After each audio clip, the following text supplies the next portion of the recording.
राज्याच्या सत्ता संघर्षातला आमदार अपात्रतेसंदर्भातला निकाल अखेर आला। विधानसभा अध्यक्ष राहुल नार्वेकर यांनी ठाकरेंना जोरदार धक्का दिला, तर शिंदेंच्या बाजूने निकाल देत खरी शिवसेना त्यांचीच असं म्हणत त्यांना दिलासा दिला।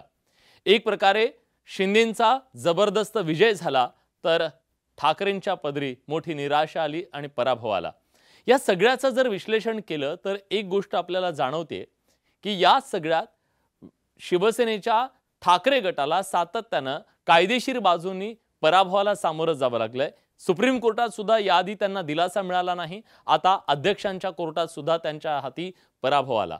या संपूर्ण सत्ता संघर्षात कायदेशीर बाबीमध्ये त्यांना फारसा विजय कुठे मिळालेला दिसत नाहीये। याचं नेमकं कारण काय? शिंदेंच्या हाती शिवसेना पूर्णपणे गेली, ठाकरेंच्या हातून शिवसेना गेली, याच्या मागचं कारण आहे ते म्हणजे शिवसेनेचं आजवरचं राजकारण।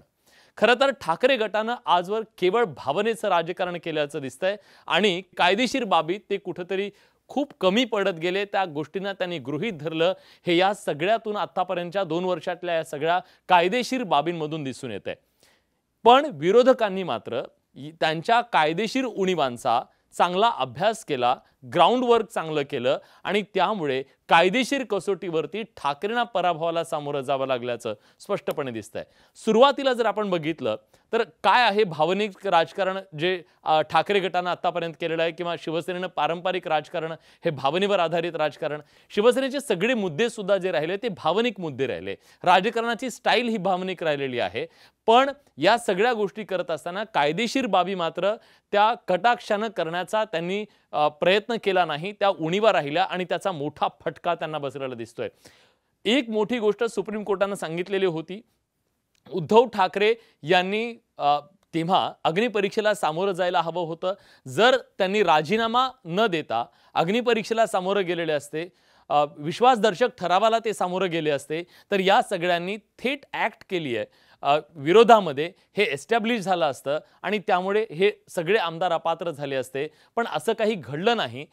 आमदार अपात्रतेच्या संदर्भातल्या निर्णयाचा न्याय मागत असताना सुप्रीम कोर्टाने हे स्पष्टपणे त्यांना सांगितलं की उद्धव ठाकरेंनी राजीनामा देणं ही चूक होती। भावनिक राजकारण करण्याच्या नादामध्ये उद्धव ठाकरे यांनी आधीच राजीनामा दिला अग्निपरीक्षेच्या आधी, आणि तो निर्णय पथ्यावरती पडला शिंदे गटाच्या, आणि त्यामुळे आमदार अपात्रते संदर्भातला निर्णय घेताना ती गोष्ट अतिशय महत्त्वाची ठरली। हे आज पुन्हा एकदा अधोरेखित झालं आणि सुप्रीम कोर्टाने सुद्धा ती बाब अधोरेखित केलेली होती।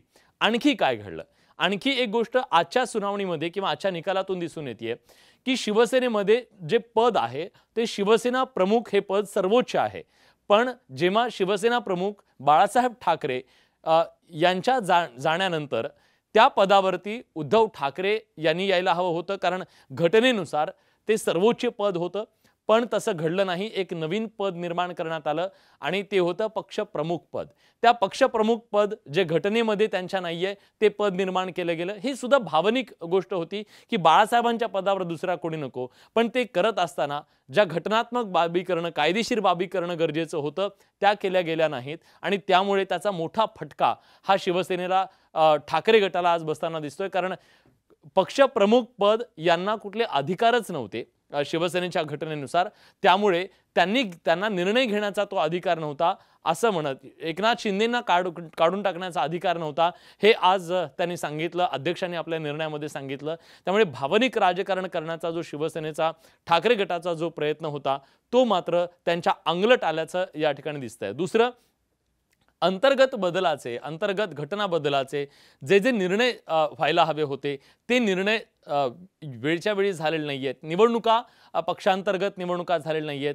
एक नेता आणि त्या नेत्याचे आदेश याच्यावरती शिवसेनेचं आजवरचं राजकारण सुरू होतं, पण ते सगळं करत असताना कायदेशीर बाबी पाळणं गरजेचं असताना त्या सुद्धा पाळल्या गेल्या नाहीत। याचा सुद्धा ठाकरे गटाला मोठा फटका बसताना दिसतोय आणि या गोष्टींचा, ज्या कायदेशीर बाबी पाळल्या गेल्या नाहीत त्याचा ग्राउंड वर्क हे खूप चांगल्या प्रकारे त्यांच्या विरोधकांनी केलेले दिसते आणि त्या एक एक मुद्द्यावरती बोट ठेवत त्यांनी ही कायदेशीर लढाई जिंकलेली आपल्याला दिसते।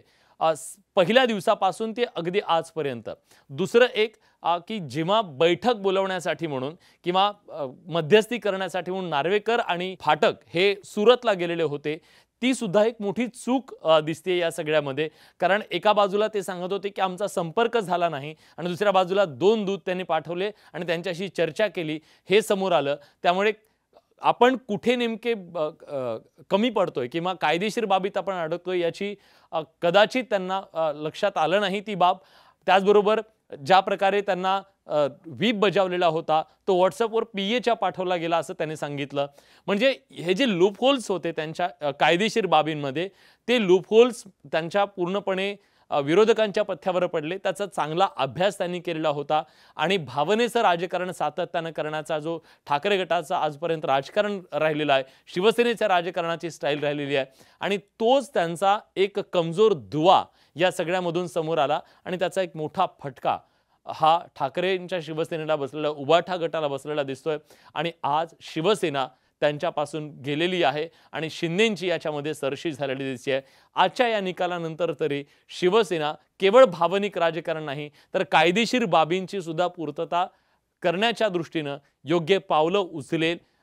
असं म्हणतात आपल्याकडे की दूध पोळलं तर माणूस ताक सुद्धा फुंकून पितो. या पुढच्या काळात तरी ज्या कायदेशीर बाबी गरजेच्या आहेत त्या कायदेशीर बाबींचं पालन करत पक्षाची पुढची वाटचाल करण्याचा त्यांनी ते प्रयत्न करतील अशी आशा करूया. कारण आज त्यांना दूध पोळलेलं आहे. भावनिक राजकारण करताना कायदेशीर बाबींकडे दुर्लक्ष करणं त्यांना आज चांगलंच महागात पडलंय. बडे मुद्द्यामध्ये आज आपण इथेच थांबतोय. धन्यवाद.